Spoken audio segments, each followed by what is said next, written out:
Sarsinusa Reflections of Zarek's Lineage, a comprehensive treatise on troll-goblin symbiosis. The relationship between goblins and trolls did not begin as an alliance, but as a profound biological and philosophical experiment, a collision of two radically different evolutionary trajectories that would reshape the underground kingdoms forever.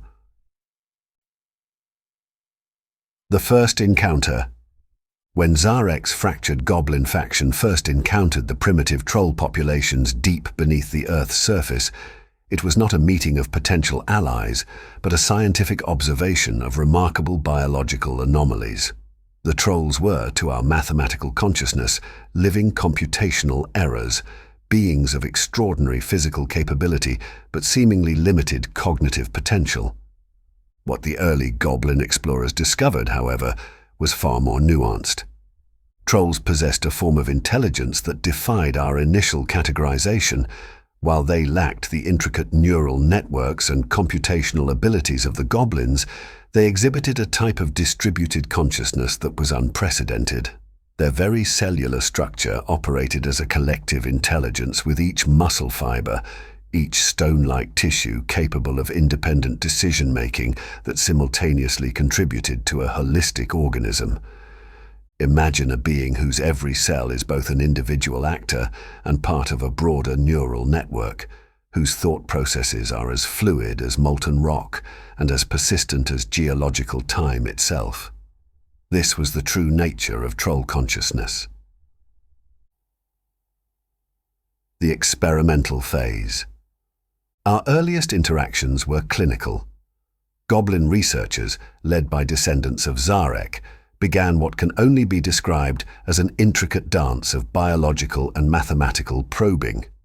We introduced microscopic crystalline structures into troll populations, studying how their unique cellular architecture would respond to advanced computational infiltration.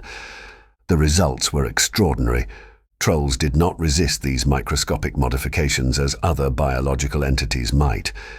Instead, they absorbed our mathematical constructs, creating hybrid cellular structures that combined goblin computational precision with troll physical resilience. Each modification created new pathways of communication, new methods of processing information that transcended traditional biological limitations. Symbiotic evolution. What emerged was not a conquest, but a true symbiosis. Goblins provided strategic intelligence, technological innovation, and computational complexity. Trolls offered unparalleled physical adaptation, extraordinary regenerative capabilities, and a form of environmental integration that our mathematical minds found profoundly beautiful. Their ability to literally become one with stone, to absorb geological structures into their own cellular matrix, to heal from wounds by literally reconstructing themselves using surrounding mineral matter, complemented our ability to understand and manipulate those same geological systems. A troll could survive being shattered into fragments, slowly reassembling itself using surrounding stone. A goblin could mathematically predict the precise molecular restructuring required for that regeneration. Together they became something greater than either could be alone. The philosophical dimension. Beyond the biological, our relationship developed a profound philosophical complexity. Trolls understood time differently. Where goblins measured existence through precise mathematical calculations, trolls experienced time as a fluid, malleable substance. To a troll, 1,000 years might pass with the same emotional resonance as a human might experience a momentary breath. This fundamental difference created a fascinating dynamic. Goblin strategy became the rapid, precise mechanism driving their collective goals. Troll implementation became the patient, immovable force that could sustain those strategies across millennia. First collaborative survival. Their first true collaborative achievement came during what humans would later call the Great Subterranean Upheaval, a cataclysmic geological event that reshaped entire underground ecosystems. While other species perished, the Troll-Goblin Collaborative managed not just to survive, but to expand their territories, using the very forces of geological destruction as tools of reconstruction. Goblins calculated escape routes and survival strategies with millisecond precision. Trolls became living shields, absorbing destructive geological energies, restructuring themselves around potential threats. Where a mountain might collapse, a troll could literally become that mountain's new structural support, buying time for goblin technological interventions. The darker implications. Yet, like all profound symbiotic relationships, theirs was not without its darker undertones.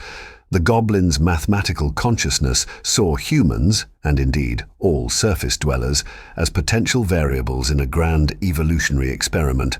The trolls, with their more primal consciousness, saw them merely as resources to be consumed or utilized.